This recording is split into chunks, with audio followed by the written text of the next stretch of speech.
St. Mark's, may the peace of Christ be with you all.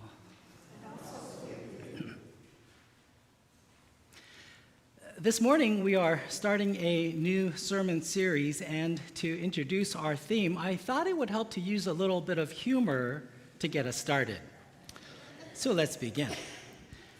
There were two men stranded on an island. The first man paced back and forth, worried and scared, while the second man sat back leaning on a coconut tree, enjoying the sunshine with the breeze blowing on his face. So the first man said to the second man, "Aren't you afraid we are going to die?" "No," said the second man. "I make $10,000 a week, and I tithe faithfully to my church every single Sunday. It's stewardship month at my church. My pastor will surely find me." Glad you appreciated that one. Not a true story here at this church. Here's another humorous story. There once was a strong man at a circus sideshow who demonstrated his power before a large audience every night. Toward the end of each performance, he would squeeze the juice from a lemon between his bare hands, and then afterwards he would say to the audience, "If anyone can squeeze another drop from this lemon, I will give you $200. Many volunteers came forward, tried and failed, until one evening a little old lady walked onto the stage. She grabbed the lemon peels and clamped them between her two frail, bony hands, and without any effort at all, she squeezed an entire teaspoon of lemon juice right into a cup. The strong man was amazed, and as promised, he handed her $200, and then afterwards, in private, he leaned over and asked her, "What's the secret to your strength?" The little old woman smiled and said, "I've had a lot of practice, for you see, I've been the treasurer of my church for over 42 years. If Cheryl is listening, that was no reference to Cheryl. Here's one more joke you may have heard, but worth repeating. One Sunday morning, a pastor stood before the congregation and made the following announcement: "Church, I have some bad news, then some good news, and then some more bad news." The congregation was silent, wondering what it could be. "The bad news, church, is that our church needs a brand new roof. The good news is we have enough money to pay for the new roof. But the more bad news," the pastor said, "is that the money to pay for the new roof is still in all of your pockets." Welcome to St. Mark's on the first Sunday of November as we begin our stewardship series. Maybe at this point you're wishing you were stranded on a deserted island. Before we continue, can I be honest with all of you? The topic of stewardship is not something I have a lot of experience with.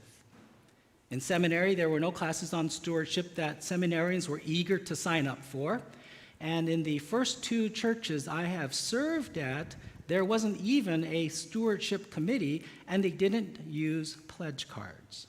So my experience and my exposure to the topic of stewardship is relatively new as a pastor. And in my first year here at St. Mark's, I can still remember the Stewardship and Finance Committee called a meeting, and they asked me what I was going to talk about. I didn't have a single clue.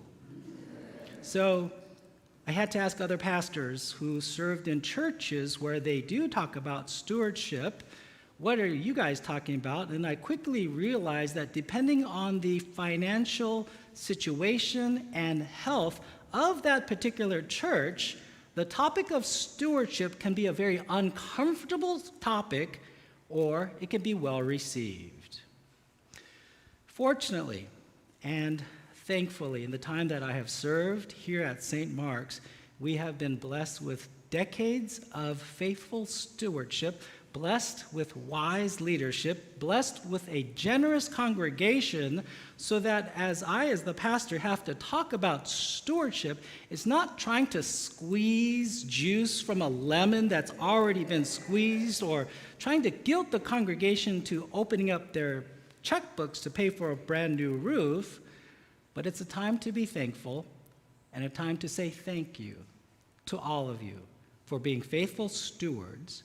Also a time to be grateful for the blessings of God. Can all God's people say, Amen. This morning, I would like to share a short message on being stewards of our talents. And to kick us off, let us listen to a parable Jesus told in Matthew chapter 25, verses 14 through 30. I'll be reading from the NIV translation this morning. If you would like to follow along in your pew Bibles, it begins on page 1066. Matthew chapter 25, verses 14 through 30. Let us prepare our hearts and minds for the reading of God's word.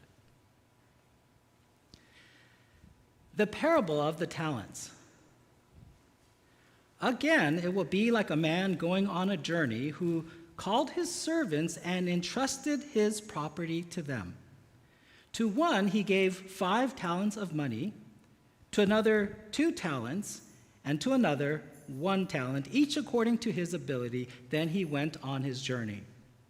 The man who had received the 5 talents went at once and put his money to work and gained 5 more. So also the one with the 2 talents gained 2 more, but the man who received the 1 talent went off, dug a hole in the ground, and hid his master's money. After a long time, the master of those servants returned and settled accounts with them. The man who had received the 5 talents brought the other 5. Master, he said, you entrusted me with the 5 talents. See, I have gained 5 more. His master replied, well done, good and faithful servant. You have been faithful with a few things. I will put you in charge of many things. Come and share your master's happiness. The man with the 2 talents also came. Master, he said, you entrusted me with 2 talents. See, I have gained 2 more. His master said, well done, good and faithful servant. You have been faithful with a few things. I will put you in charge of many things. Come and share your master's happiness. Then the man who received the 1 talent came.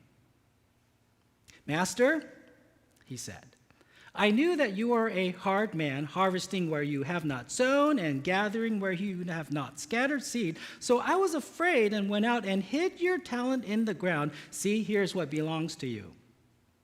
His master replied, you wicked, lazy servant. So you knew that I harvest where I have not sown and gather where I have not scattered seed. Well, then you should have put my money on deposit with the bankers so that when I returned, I would have received it back with interest. Take the talent from him and give it to the one who has 10 talents. For everyone who has will be given more, and he will have an abundance. Whoever does not have, even what he has will be taken from him. And throw that worthless servant outside into the darkness where there will be weeping and gnashing of teeth. This is the word of the Lord.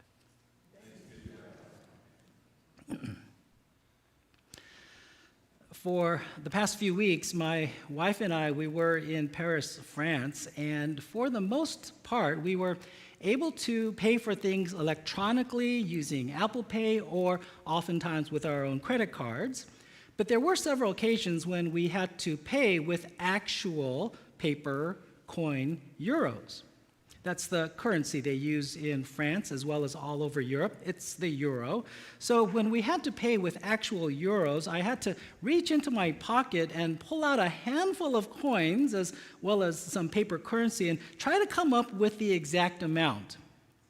Well, after a few weeks, I finally got the hang of it, and for those who are curious, 1 euro is worth just a little bit more than a US dollar. As of this past Friday morning, the market said that 1 euro is worth $1.07. So relatively, it was easy for us to know how much we were paying for things. Had our passage for this morning taken place in France, the parable would have used euros instead of talents. But when Jesus told this parable, the euro didn't exist yet. Rather, when our passage took place, they had other types of currency. You might be familiar with them. They used the denarius as well as talents, like you heard in our passage. So the NIV translation tries its best to tell us what a talent is worth in terms of US dollars. And in my particular NIV translation, in the footnotes, it's buried there. It says, a talent was worth more than $1,000. That's a lot of money, wouldn't you agree? That means that in the parable, the first servant received $5,000, more than. The second servant received more than $2,000, and the third servant received a little more than $1,000. However, you may recall that in another parable that Jesus told, known as the workers in the vineyard, Jesus told that parable using a different kind of currency that was often used in the New Testament times, and that was the denarius. And when Jesus told the parable, the denarius didn't have an exact numerical value assigned to it, but the worth of one denarius was equivalent to 1 day's wages for someone who did manual labor. So we're not talking about someone who was a highly paid professional, a lawyer, or a physician. The kind of money that those people make in 1 day is a lot higher than someone who does manual labor. But for the manual worker or the unskilled laborer, the amount they were paid for working that whole entire day was 1 denarius. You all know this. So, do you want to know what the conversion rate was between 1 talent and the denarius? 1 talent was worth 6,000 denarii. 1 talent that they used in the parable was worth 6,000 denarii, which means 6,000 days of work was equal to 1 talent, or roughly, I did the math, 16 and a half years of your annual salary. That's if you work 7 days a week, which none of us do. So, that conversion rate that was in my footnotes, and this Bible was printed a while back, is a little bit outdated. The first servant who received 5 talents received roughly 82 and a half years worth of salary. The second servant who received 2 talents received 33 years worth of annual salary. And even the last servant who received only that 1 talent, that was still worth 16 and a half years of salary. So it's not like in the parable, the servants received these little coins. They actually received enormous amount of funds. In fact, in more recent translations of the Bible, instead of calling this parable the parable of the talents, many translations read this way: the parable of the bags of gold, to convey the actual worth. Be that as it may, what each of the servants received, the results were still the same. The first servant who received 5 talents or 5 bags of gold gained 5 more. The second servant who received 2 bags of gold gained 2 more. But the last servant who received 1 bag did absolutely nothing with it but buried it into the ground. Now, I've spent maybe a little too much time this morning trying to give you a sense of what a talent was worth. But here's the fun thing about the word talent. In the English language, the word talent isn't used to convey a monetary value, but instead it's used to convey something else. Those of you who have looked up in the Oxford Dictionary, you can. A talent is a natural ability to do something well. A talent is a natural skill or aptitude. It's something you're really good at. And so for this first sermon on the topic of stewardship, I'd like to go with the English meaning of the word talent and encourage all of you to use your God-given talents for the glory of the Lord. So our parable began with a man going on a journey.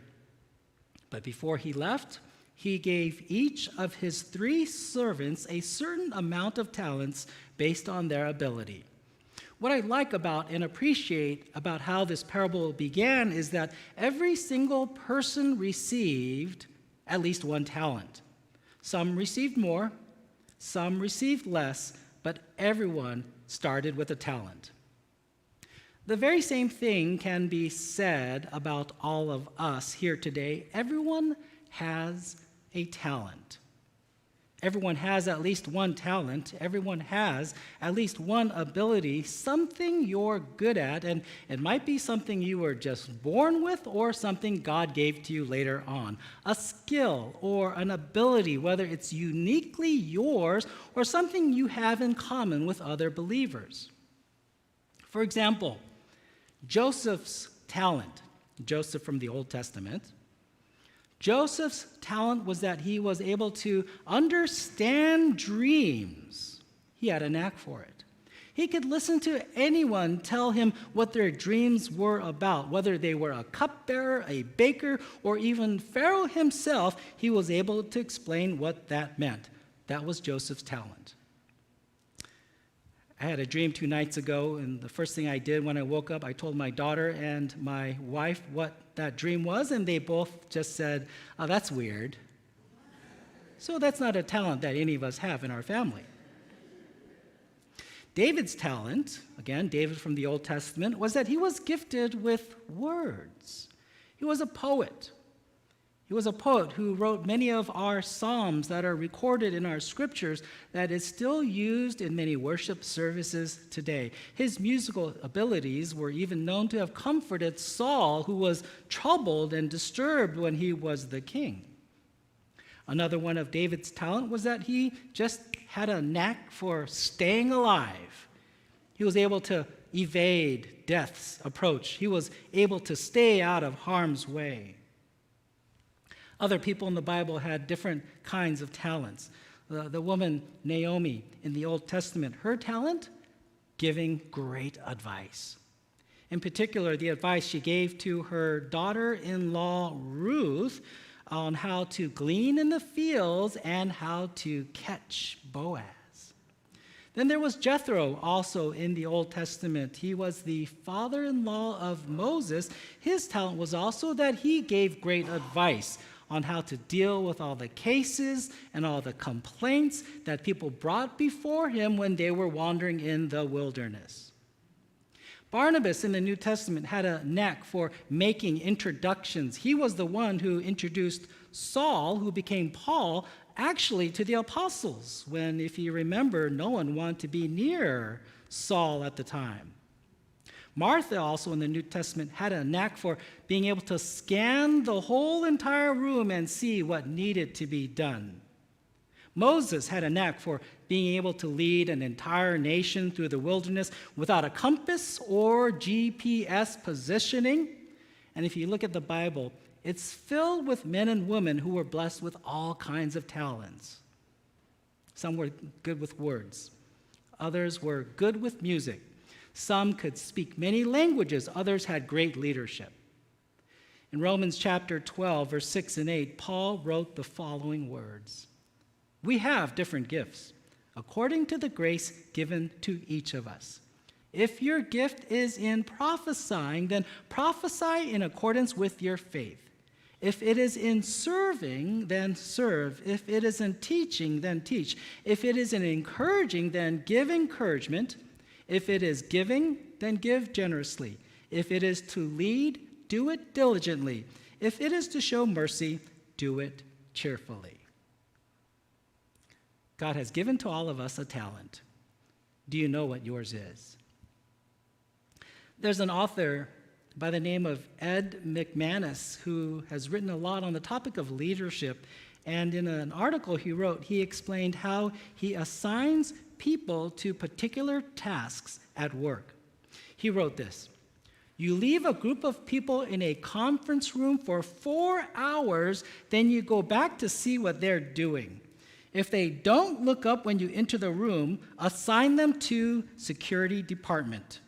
If they are counting cigarette butts in the ashtray, put them in finance. If they are taking the tables apart, put them in engineering. If they are screaming and waving their arms, send them off to manufacturing. And if they've left early, put them in sales." A humorous approach, I suppose, to discovering what your talent is. God has given each of us a talent, a skill, an ability, a passion. As I look at the congregation, many of you already know what your talents are, and you're using them to be a blessing to God's kingdom and to bring glory to the Lord. That's part of what it means to be a steward, to use what God has given you to bless God and to bless others. But sometimes discovering what your talents are is not an easy thing to do, and sometimes it comes as a result of trial and error. You might think it's one thing only to discover that it's another. Like the little boy who walked into the middle of a field with a baseball bat in his hands and proclaimed to the world, "I'm the greatest hitter in the world."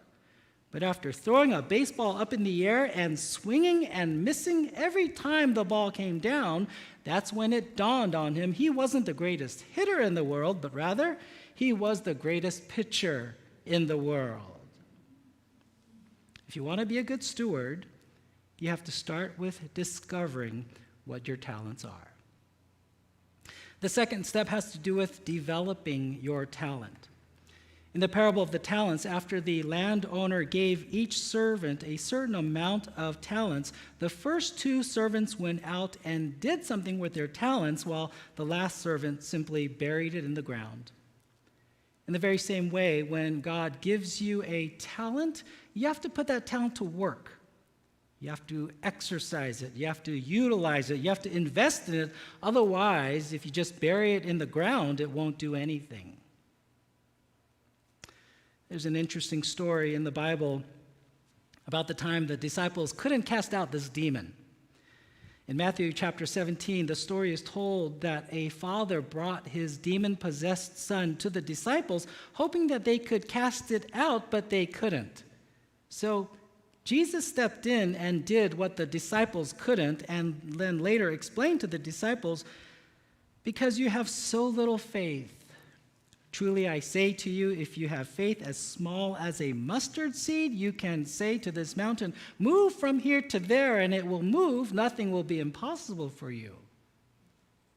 Sure enough, later on in the gospel story and into the book of Acts, as the disciples have grown and matured, and as their faith has deepened and developed, the disciples are healing people left and right, like when Peter healed a crippled beggar on his way to the temple to pray. Talent, like many other things, needs to be developed. A skill, just like a knife, needs to be honed and kept sharp. I've been told by a few people that I have a talent for communicating the gospel.